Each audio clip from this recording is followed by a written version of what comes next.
Mitä tapahtuu, kun yritysjohtaja ja yritysvalmentaja istahtavat kahvikupin ääreen ja lyövät viisaat, tai ainakin kokeneet ja monissa liemissä marinoituneet päänsä yhteen ja lähtevät keskustelemaan tutkimusten, tabujen ja arjen totuuksien pohjalta työelämän ja johtamisen ilmiöistä? Johtolanka on podcast työelämän ja johtamisen ilmiöistä, jossa tutkimus kohtaa arjen. Antti Saarinen ja Soile Bruushane keskustelevat tuoreista työelämä- ja johtamistutkimuksista ja tunnistetuista ilmiöistä sekä etsivät sitä kuuluisaa punaista johtolankaa parempaan työelämään. Rennosti, mutta helkkarin tosissaan. Antilla on pitkä kokemus logistiikka-alan erilaisista johtotehtävistä ja hän toimii tällä hetkellä DHL Supply Chainin toimitusjohtajana, ja Soilella taas on pitkä kokemus suomalaisten organisaatioiden laaja-alaisesta kehittämistyöstä ja hän toimii yhtenä omistajista työelämätaitojen valmennustalo Tresentiossa. Tänään podcastin aiheena on merkityksellisyys ja motivaatio ja niiden johtaminen. Ja pikkasen ehkä sivutaan muutosjohtamistakin. Ei mitään ihan kevyitä aiheita siis. Tämä vähän linkittyy meidän viimekertaiseen podcastiin, missä pohjana oli Liisa Keltikangasjärvisen kirja Itsekkyyden aika, niin siitä saatiin vähän innostusta tähänkin podcastiin. Ja täällä podcastissa puhujina on Saarisen Antti, jolla on pitkä ura logistiikka-alalla erilaisissa johtotehtävissä ja toimii nykyään toimitusjohtajana tuolla DHL Supply Chainissa, ja Soile Bruushane, jolla sitten taas on pitkä ura organisaatioiden kehittämistyöstä ja toimii yhtenä omistajana ja ennen kaikkea tekijänä tuolla Tresentio Oy:ssä. Tämmöisellä setupilla mennään. No joo, viime kerralla me keskusteltiin Antin kanssa täällä tosiaan Liisan kirjasta Itsekkyyden aika ja siihen liittyen puhuttiin vähän tästä tämmöisestä yltiöyksilöllisyydestä niin kuin työyhteisöissä ja miten se näkyy ja voiko sille jotain tehdä tai mistä se kertoo ja minkälaisia niin kuin ilmiöitä se voi aiheuttaa.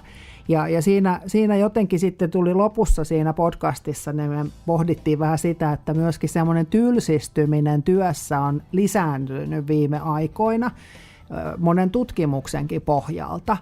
Ja sitten kun me ollaan nyt tässä kahlattu tämmöisiä kansainvälisiäkin tutkimuksia läpi, niin sitten samaan aihepiiriin jollain tavalla mun mielestä liittyy se, että korostuu koko aika siellä sen merkityksellisyyden ja sitten sen motivaation niin kuin jotenkin kokemukset tai ajatus siitä. No nehän on aika vaikeita aiheita, jos ajatellaan niin kuin johtamisen näkökulmasta, niin mitä Antti tuumaat, että miten tuollaista merkityksellisyyttä ja motivaatiota nyt sitten voidaan ylipäätänsä johtaa, kun eikö ne ole aika semmoisia niin kuin yksilölähtöisiä juttuja? Kyllä. Itse haluaisin uskoa siihen, että kyse on kuitenkin hyvin perusasioista. Meidän täytyy mahdollistaa se hyvä työpaikka, hyvä työyhteisö. Meidän pitää mahdollistaa työntekijöille mahdollisuus kouluttautua. Meillä täytyy olla riittävä määrä mahdollisuuksia edetä työuralla, niin ylös-alas suunnassa kuin vaakaan erilaisissa tehtävissä. Meidän täytyy tarjota työntekijöille mahdollisuus tehdä siitä hyvä työpaikka. Mutta sitten se on kuitenkin siitä yksilöstä kiinni, että mitä se yksilö itse päättää tehdä, mitä se yksilö itse haluaa ja mitä se yksilö on itse valmis antamaan sille työpaikalle ja työyhteisölle. Et se on ehkä se itsekeskeisyyden ajassa se juttu, että mun mielestä työnantajien tehtävä on mahdollistaa asioita. Ja sitten se on kuitenkin pitkälle yksilöstä kiinni, että mitä yksilö on itse valmis tekemään. Totta. Mutta se motivaatiojohtaminen tai se merkityksellisyys, jokaisessa työssä on vähän erilainen merkityksellisyys. Jokainen työ on tärkeää, jokaisella työllä on merkitys. Sitten se on taas vähän yksilöstä kiinni, että miten arvottaa sen merkityksellisyyden. Mutta lähtökohtaisesti ei ole olemassa työtä, millä ei ole mitään merkitystä. Totta. Joo. Jokainen työ on tärkeää. Niinpä. Ja se, että sä pysyt motivoituneena siinä työssä, niin se vaatii tietysti sulta itseltä Että sä annat sille mahdollisuuden, että se työ on sulle motivoivaa ja se työ antaa sulle jotain. Sä viihdyt siellä työssä, mitä sä teet. Mutta sille ei saa asettaa tavallaan liikaa odotuksia. Ja sitä ei saa liikaa kääntää siihen suuntaan, mistä puhuttiin viime jaksossakin vähän, että mä saavun työpaikalle ja sitten mulla on odotus, että mun työura etenee nyt näin. Mä haluan nähdä, että mun työtehtävät kehittyy nyt näin. Ja sitten vaaditaan sitä, että nyt tää pitää tapahtua, koska mä haluan näin. Niin. Että sä sanoit se hyvin, että on se lähtökohta, että sä oot allekirjoittanut työsopimuksen, sä oot tullut tiettyä työtehtävää, ja sun pitää myös tietyllä tavalla hyväksyä se. Niin. Tai sitten tehdä muutoksia, jos et sä hyväksy sitä, niin totta kai. Kyllä. Ja niinhän se niin kuin tyypillisesti menee. Et ei tämä ollutkaan ihan sitä, mitä mä ajattelin ja odotin, mutta ne odotukset ei voi olla epärealistisia tai ei voi ajatella, että jokaista työtehtävää voi tuunata niin kuin yksilöllisin perustein johonkin sellaiseen suuntaan, että se täyttää sen yksilön niin kuin omat yksilölliset niin kuin odotukset. Kyllä. Mutta kyllä se lähtee siitä, että työn merkityksellisyydestä on hyvä puhua, mutta mun ajattelu on niin kuin mä äsken sanoin, että kaikki työ on merkityksellistä. Se täytyisi olla niin kuin ihmisellä tiedossa, että kun se on töissä, niin sillä on merkitystä sillä työllä. Työpaikalla on hyvä välillä muistuttaa sitä, että miksi se on merkityksellistä. Joo. Se on tärkeää. Työnantajan tehtävä antaa selkeät tavoitteet, selkeät ohjeet, selkeä suunta, tuoda se selkeys siihen työntekoon. Johtamisessa on tärkeää just se suunnan näyttämisessä, että varsinkin muutosvaiheessa, mistä sä vähän puhuit, että miten tehdään muutosjohtamista. No muutosjohtamista tehdään sillä, että varmistetaan, että siinä arjen tekemisessä on kaikki elementit paikallaan ja ne asiat tapahtuu. Sehän on vaan sitä. Siihen työhön tulee heti sisältöä, kun aletaan vaan tekemään. Niin. Ja tehdään yhdessä. Mennään ihmisten mukaan, mennään sinne paikan päälle, että hei, nyt tehdään. Tästä tulee hyvä. Jaa. Nyt tehdään. Jaa. Ei se ei vaadi niin kuin sirkustemppuja tai se ei vaadi mitään mullistavaa. Se motivaatio löytyy yleensä tekemisen kautta. Ja se, että ihmiset on tekemässä yhdessä, ihmiset kokee, että me tehdään yhdessä. Meillä on yhteiset pelisäännöt. Me noudatetaan kaikki niitä samoja tavallaan rajoja, mitä meillä on asetettu. Meillä on suunnilleen niin kuin samat edut ja jutut. Ja me käydään täällä yhteisellä työpaikalla. Me ollaan kaikki valmiit tekemään vähän kompromisseja, että tämä homma toimii. Niin yleensä sieltä luontaisesti löytyy se motivaatio siihen tekemiseen. Niinpä. Mä tiedän, Antti, nyt mä kajoan ehkä vähän sellaiseen herkkään aiheeseen. Mä tiedän, että sä et haluaisi puhua esimerkiksi etätyöstä. No en. Mutta nyt sä joudut vähän puhumaan. Kun mun mielestä tämä vähän liittyy myöskin siihen. Tämä liittyy vähän siihen niin kuin tietynlaiseen itsekkyyteen ja semmoiseen niin kuin, vähän semmoiseen mustavalkoisuuteen tietyllä tavalla ja sitten siihen motivaatioon. Musta se vaan on niin kuin hyvä esimerkki tietyllä tavalla, että kun korona aikanaan siis pakotti nekin organisaatiot siihen etätyöhön, jotka aikaisemmin oli ollut vähän sitä mieltä, että meillä ei pysty sitä tekemään. Kyllä. Ja sitä kesti riittävän kauan. Se oli se 2,5-3 vuotta, kun sitä kesti. Ja sitten sen jälkeen meillä on ollutkin se haaste, että me ei ihan joka paikassa saada enää niitä ihmisiä niin kuin houkuteltua sinne niin kuin työpaikalle, koska ne ihmiset varmaan ajattelee moni, että minulle yksilönä tämä sopii tosi hyvin. Minua motivoi tämä, että minä saan täällä omassa kotona tehdä tätä minun työtäni. Ja minun ei tarvitse osallistua mihinkään semmoiseen ylimääräiseen sosiaaliseen humppaan, mitä vaikka lounaat tai kahvit tai epäviralliset käytäväkeskustelut on. Ja sitten taas mä ajattelen aika niin kuin eri tavalla jotenkin. Mulle se motivaatio ja merkityksellisyys on useimmiten urani aikana syntynyt ihmisistä. Juuri siitä, mitä sä sanoit, että tehdään yhdessä, mietitään yhdessä, mennään vaan, tehdään, ei niin kuin vatuloida odoteta. niin miten sä näet tämän tavallaan yritysjohtajana? Teillä on paljon työntekijöitä, jotka ei voi tehdä omaa työtään etänä, eli heidän täytyy ihan siis niin kuin tulla paikan päälle voidakseen toteuttaa sen tehtävä. Mutta samaan aikaan teillä on myöskin paljon sellaisia ihmisiä, jotka voi tehdä niin kuin etänä. Näet sä jotain yhteyttä, vaikka et haluaiskaan nyt tuoda sitä etähommaa, niin näet sä jotain yhteyttä tähän niin kuin motivaatioon siinä, että meillä on myöskin erilaisia työtapoja tänä päivänä kuin aikaisemmin? Varmaan ensimmäisenä vähän alustan tai tuon sen kulman siihen, että miksi en yleensä halua osallistua keskusteluun, tehdäänkö etätöitä vai eikö tehdä etätöitä, johtuu siitä, että se on semmoinen aika hittiaihe, mutta kun sä kuuntelet ihmisiä, ketkä on puolesta, ketkä on vastaan, niin siellä on tosi usein yksilön tarve. Ja yksilön näkemys. Mun työnantaja-edustajana tai johtajana mun on vaikea hyväksyä niitä perusteita, kun yksittäinen ihminen miettii, miksi juuri hänelle sopii täydellisesti, että hän ei käy ikinä työpaikalla. Ja sitten se yksittäinen yksilö, ihan hyvin hän varmasti tekee työnsä yhtä hyvin, yhtä tehokkaasti, ellei jopa tehokkaammin. Osahan saattaa tehdä työnsä jopa tehokkaammin kotona etätöissä kuin työpaikalla. Mutta sitten sun täytyy miettiä kokonaisuutta.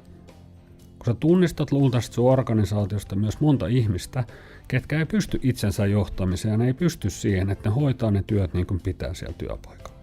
Ja sitten siinä tulee vielä se lieveilmiö, että se työyhteisö, missä on monta ihmistä mukana, mikä on rakentunut siihen, että se toimii hyvin, koska ollaan valmiit tekemään kompromisseja toisten puolesta ja kuitenkin mennään yhdessä eteenpäin ja kaikilla on kiva. Se työyhteisöhän rapistuu pois. Ja sä ajaudut semmoiseen pisteeseen pahimmassa tapauksessa, että sä et kuulu enää mihinkään. Totta. Sä vertaat ittees vaikka niiden pelkkien mittareiden kautta, mistä on puhuttu aikaisemmin, ja sulla ei ole enää mitään kosketuspintaa siihen, että kuinka hyvin sä työntekijänä pärjäät tässä yrityksessä. Sä oot vieraantunut kaikista, ja se tavallaan se sun yksilön tarve vaan korostuu lisää. Totta. Vähän ruokkii niin kuin itseään. Joo, totta. Mut se on aihe, mistä tykätään Suomessa puhua paljon, koska se on juupas eipäs keskustelu. Totta. Ja siinä keskustelussa on takana usein yksilön tarveesta. Mietitään yksilön näkökulmasta. Siksi mä en tykkää käydä sitä keskustelua. Totta. Se on lähtökohtaisesti, etätyö toimii varmasti suurimman osan ihmisten kohdalla tosi hyvin. Itse teen välillä etänä päivän kotona, kun mulla on jotain asioita, mitä mun tarvitsee saada paljon aikaiseksi. Mulla on paljon luettavaa, kirjoitettavaa, mitä vaan. Ja mun on tosi helppo jäädä kotiin, koska kun mä oon työpaikalla, niin sit mä haluan olla läsnä, mä haluan olla ihmisten käytettävissä. Mä en halua sulkea työhuoneen ovea ja vetäytyä sinne keskittymään, niin mun on helpompi tehdä se kotona. Totta. Mutta on paljon ihmisiä, ketkä ei onnistu siinä. He ei suoriudu siitä työstään enää samalla lailla. Mutta kun sä siltä ihmiseltä itseltä kysyt, niin totta kai hän suoriutuu. Niin, totta.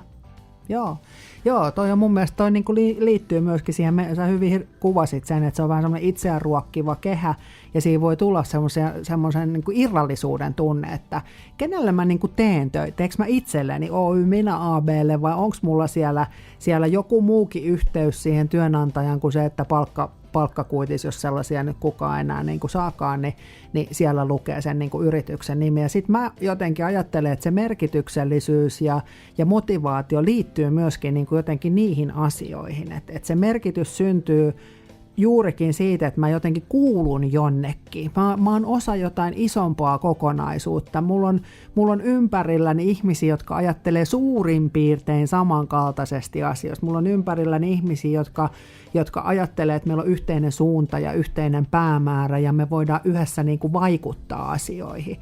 Ja jotenkin ehkä tässä ajassa mä mietin sitä, että mikä syö motivaatiota, niin mä luulen, että ei se ole pelkästään niin kuin se työ, vaikka kuormaakin olisi niin kuin paljon, enkä kiellä sitä, että työtä on tänä päivänä todennäköisesti enemmän kuin siihen käytettävissä olevaa aikaa. En kiellä sitä, että sitä työtä on varmaan määrällisesti paljon, mutta mä luulen, että sitä motivaatiota tavallaan myöskin haastaa jotenkin se, että sä et pääse niin kuin vaikuttamaan. Ja sä et voi vaikuttaa samalla tavalla, jos et saa niin kuin niiden ihmisten kanssa yhteydessä. Just näin. Se on jotenkin semmoinen, mikä pitäisi pystyä jotenkin perustelemaan ja jotenkin tökkimään sinne sen yksilöllisyyden niin kuin sisälle, että hei, että vaikka sä koet, että sä et tarvitse muita, niin ne muut voi tarvita sua. Ja itse asiassa säkin saatat tarvita niitä muita, mutta sä et nyt vaan osaa ajatella sitä tässä hetkessä, kun se perustehtävä tulee hoidettua siellä oman koneen takana kauhean tehokkaasti. Kyllä. No sitten mun mielestä tähän liittyy myös taas, jos me pikkasen kierrytään takaisin siihen Liisan kirjaan, mistä viimeksikin puhuttiin, lämmin suositus edelleen, kannattaa kuunnella tai lukasta läpi, mutta jos me palataan siihen, niin siinä myös todettiin, että jotenkin tässä ajassa, kun tunteet oli ennen vähän sellainen, että no ei ne nyt oikein kuulu tänne työelämään. Ei nyt viitti, ne on vähän vaikea aihe osalle ihmisistä ja ei nyt viitti puhua niistä. Nyt me eletään semmoista työelämäaikaa, missä jotenkin on tosi oikeutettua, jopa toivottavaa, että kaiken näköiset tunteet saa niin kuin tuoda esille ja ne valtaa alaa. Ja ihmiset myös sitten ehkä käyttäytyy niiden tunteiden niin kuin vietävinä, jos nyt näin ajatellaan, että semmoinen vastakkainasettelu, ehkä jossain määrin vähän huono käyttäytyminenkin on niin kuin lisääntynyt.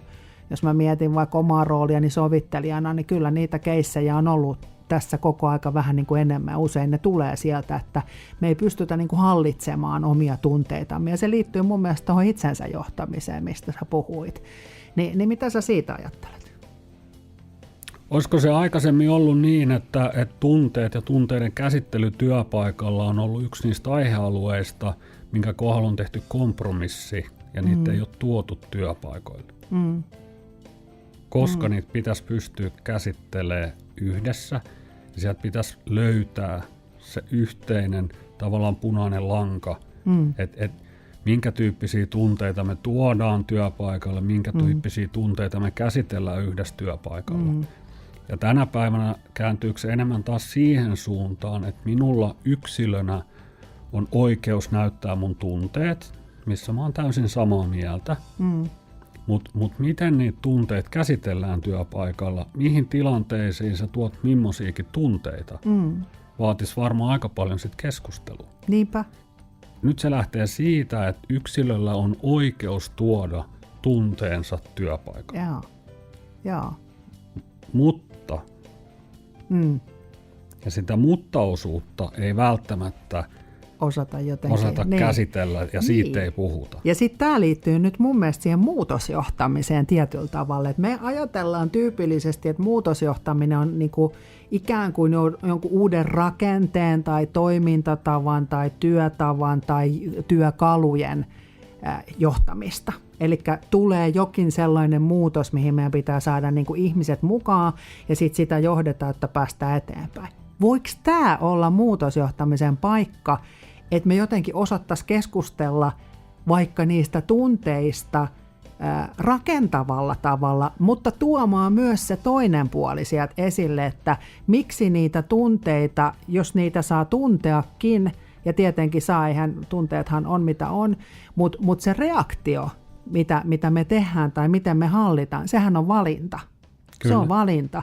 Niin voiko muutosjohtaminen sun mielestä yrityksissä ulottua jotenkin myöskin tällaiseen niin kuin ihmisten käyttäytymiseen? Kyllä.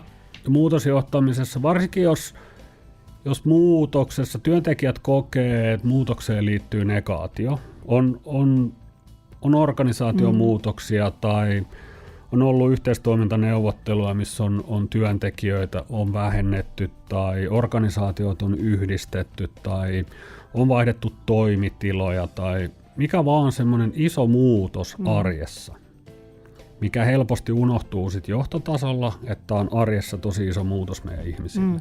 Ja jos niitä muutostilanteita ei osata hoitaa oikein, niin sitten puhutaan muutosvastarinnasta ja mennään sen perinteiseen niin kuin muutosjohtamiseen sinne ytimeen, että mitä pitäisi tehdä, että se muutos menisi sujuvammin läpi.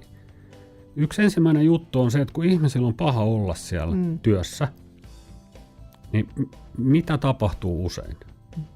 Sinne ei haluta mennä enää lähelle, totta. koska ne vaan valittaa koko aikaa ja se on pelkkää negatiivista ja se vie sulta itseltäsi paljon energiaa ja suhun tarttuu huono olo. Joo. Jos sä haluat johtaa muutosta hyvin, niin sä menet sinne 3 kertaa useammin. Totta. Kun sä tarpeeksi kauan kohtaat sen, niin se ihmisten paha olo loppuu.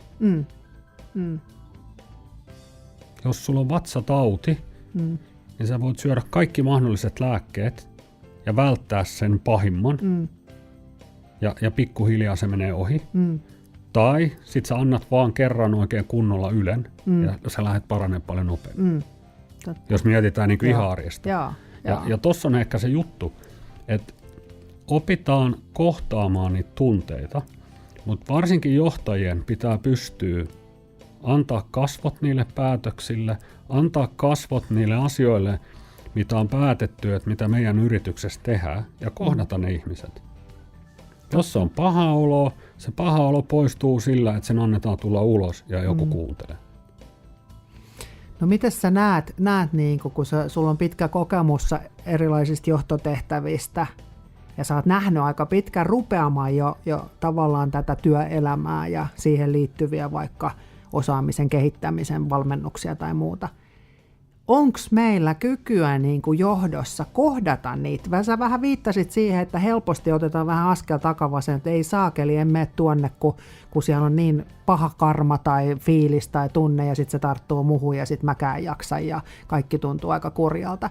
Pitäisikö meidän jotenkin enemmän ikään kuin nostaa esille myös sitä jokaisella, on se sitten työntekijä tai johtoryhmän jäsen tai peräti ihan siis niin kuin vaikka toimitusjohtaja, niin pitäisikö meidän enemmän kiinnittää huomiota siihen, että me opittaisiin hallitsemaan tunteita. Kun mä luulen, että mun ikäiselle ihmiselle mä oon tottunut vähän niin kuin nielemään tunteita. Mä niin kuin ajattelen sen asian niin, että vain positiivisia tunteita on niin kuin hyvä näyttää. Se on niin kuin kokemuksen kautta tullut ja vain sitten niitä negatiivisia voi joidenkin kanssa pohtia. Mutta se ajatus, että mä niin kuin jotenkin avaisin tunteeni, negatiiviset tunteeni isossa porukassa on mulle tosi vieras. Mutta sitten nyt kun me taas mietitään vaikka sitä itsekkyyden aikaa, sitä yltiöindividualismia, mistä me ollaan puhuttu aikaisemmassa podissa, niin jotenkin mä ajattelen, että nyt siitä on tullut aika luvallista. Että jos ottaa pannuun, niin sitten sen voi niinku sanoa. Ja mä mietin koko aikaa, että me tarvittaisiin niinku ehkä tunteiden hallintaa kummallakin puolella. Täällä mun ikäisten puolella ehkä se, että miten me hallitaan semmoista ärsyyntymistä ja turhautuneisuutta, joka tulee siitä, että jotkut ryöpyttää kaiken niinku auki. Ja siellä toisella puolella tarvittaisiin ehkä sitä tunteiden hallinnan valmennusta tai koulutusta tai osaamista siinä, että ne oppis hallitsemaan, miettimään, että minkälainen ilmaisu vie niin kuin asioita eteenpäin ja missä kohtaa esimerkiksi negatiivisten tunteiden näyttäminen ei enää auta. Se ei niin kuin tavallaan kuljeta sitä asiaa eteenpäin. Niin mitä viisautta tähän loppuun sanoisit tähän liittyen? Varmaan ainoa viisauteni on se, että ollaan valmiita tekemään kompromisseja. Se on, no niin kuin aikaisemmin on sanottu, että tänä päivänä pitäisi muistaa, että on kyse työyhteisöistä. Siellä on paljon erilaisia ihmisiä, mikä on sen työyhteisön rikkaus. Ja että se yhteisö voi hyvin, niin se vaatii kaikilta kompromisseja. Ja sama tulee tunteiden käsittely. Sitä voi tarkastella siitä näkökulmasta, että on taas se 20 ihmistä, 20 erilaista näkemystä, 20 erilaista tunnetta. Ja jokainen haluaa tuoda sen tunteensa pöytään, mutta vaan siitä näkökulmasta, että miten mä tunnen tämän asian ja miten mä haluan, että asia muuttuu. Sun pitää olla valmis miettimään niitä muita ja mitä ne muut tuntee, mitä he odottaa, mitä sä odotat ja mistä se löytyy se tavallaan konsensus siihen kaikkeen. Se vaatii jokaiselta kompromissia. Eli hallittua keskustelua tavallaan siitä niin kuin tunteiden hallinnasta, koska tunteet on ja niitä on siellä niin kuin työyhteisössä, mutta enemmän ehkä myöskin niin kuin tai esihenkilötyöhönkin voisi tuoda sitä, että jos me pystytään hallitsemaan niitä keskusteluita, jos me pystytään puhumaan niistä avoimesti, että hei, tämä voi herättää tämmöistä tunnetta, tai se on ihan ok, mutta siihen ei voi jäädä niin kuin kiinni, meidän pitää mennä eteenpäin, että tämä ei ole niin kuin tavallaan semmoinen tunteiden temmellyskenttä, Kyllä. vähän niin kuin mitä ehkä siinä Liisankin kirjassa sanottiin, että nyt se on niin kuin suotavaakin, että hyvin voimakkaatkin tunteet tulee. Se toisaalta niin kuin vähän asettaa meidät kahteen eri leiriin ja tulee sitä semmoista ristiriitaa, niin kuin, tai että on oikea tai vähemmän oikea tai hyvä tai paha tai jotain muuta. Että ei tulisi semmoista vastakkainasettelua, niin voisiko loppukaneettina niin kuin todeta, että tämmöiset asiat, mitä me ei ole ehkä niin totuttu hallitsemaan tai tekemään tietoisesti, niin niitä pitäisi enemmän niin kuin ehkä tässä ajassa jotenkin tuoda sinne työyhteisöön tai osaa puhua niistä ihmisten kanssa. Että täällä on ihan ok näyttää tunteita, mutta siinäkin on joku raja. Kyllä, ja toi on just se tärkein ehkä viesti kaikille, että rohkeasti uskalletaan käydä ne keskustelut. Ja vielä rohkeammin uskalletaan asettaa jotkut rajat ja pelisäännöt niihin keskusteluihin. Joo, mahtavaa.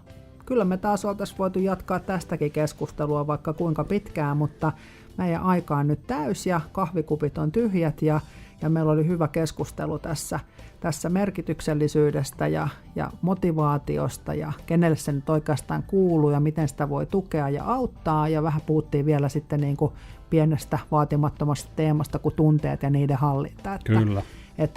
Mutta kiitos Antti, kun tulit taas tähän sohvalle istumaan ja jatketaan sitten seuraavassa podissa jostain muusta aiheesta. Kyllä, kiitos paljon. Kiva.